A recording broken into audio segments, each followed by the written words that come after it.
Hey there. The S550 Mustang, since it came out, it had drive modes. The question I've always had is there a difference in horsepower and torque between the drive modes? Is Sport Plus much better than normal? Is normal well inferior to track in terms of horsepower and torque? Is there actually more power in these different drive modes? I'm going to get the answer to that question today by taking the Mach 1 down to the dyno.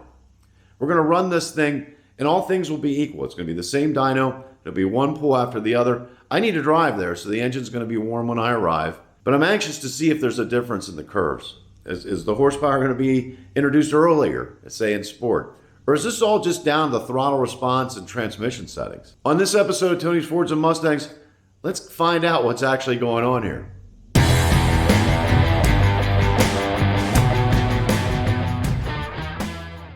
And that was the plan. You see, I recorded that intro to this video 2 days ago, thinking I'd get a jump start on the editing. I did make it to McNew's Dyno Tuning. They have some really nice and knowledgeable guys there. We did get the car on the dyno. The first pull was in normal, and everything went as expected.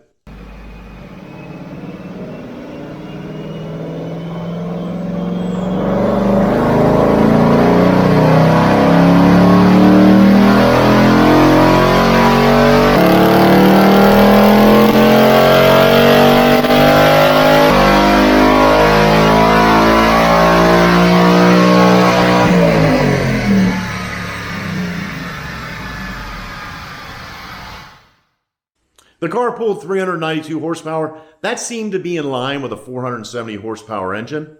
The next run was to be in Sport Plus, and this is where my plan derailed hard. You see, the wheel sensors were no longer in sync.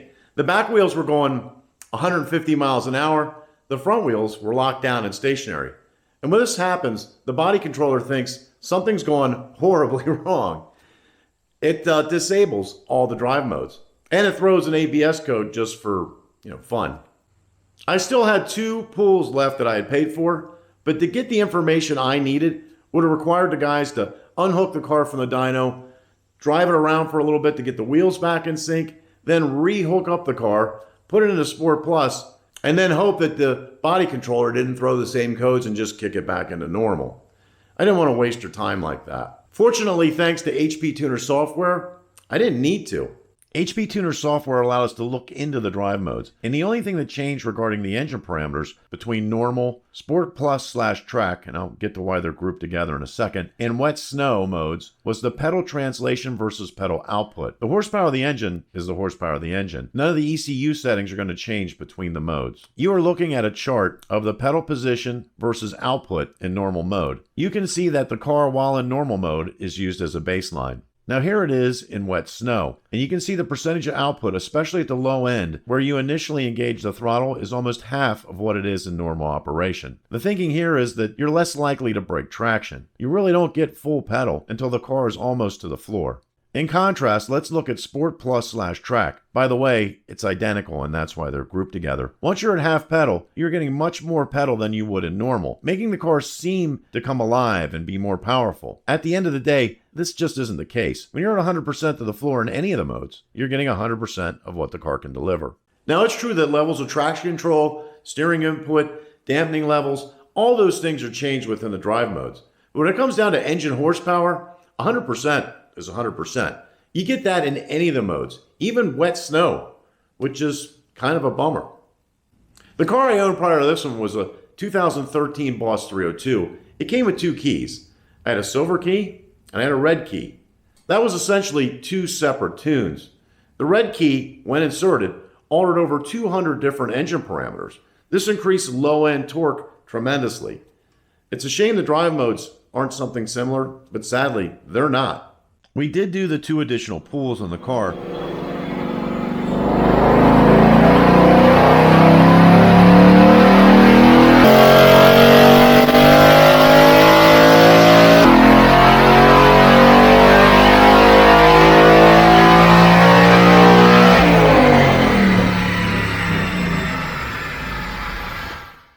One came in at 411 horsepower and 366 foot-pounds of torque, and one right in the middle at 401 horsepower and 362 foot-pounds of torque. Here's a look at all three runs. I would like to thank the guys down at McNews Automotive for trying to make this experiment work for me and digging into their tuner software even after I told them it wasn't necessary. I think they could tell I was a bit disappointed in not being able to do what I set out to do.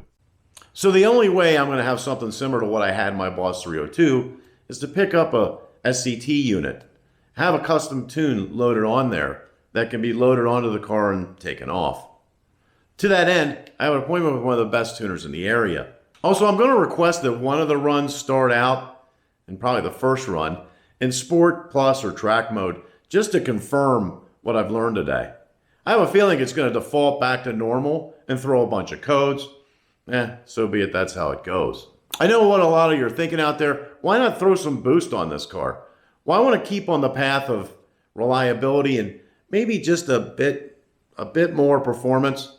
I also want my 10 horsepower back that I lost when my 2021 was totaled. If you'd like to see how that happened, you can check out this video over here somewhere. And if you'd like to come along for the ride to see where I end up at, consider subscribing. That'd be awesome as well. Until next time, we'll see you.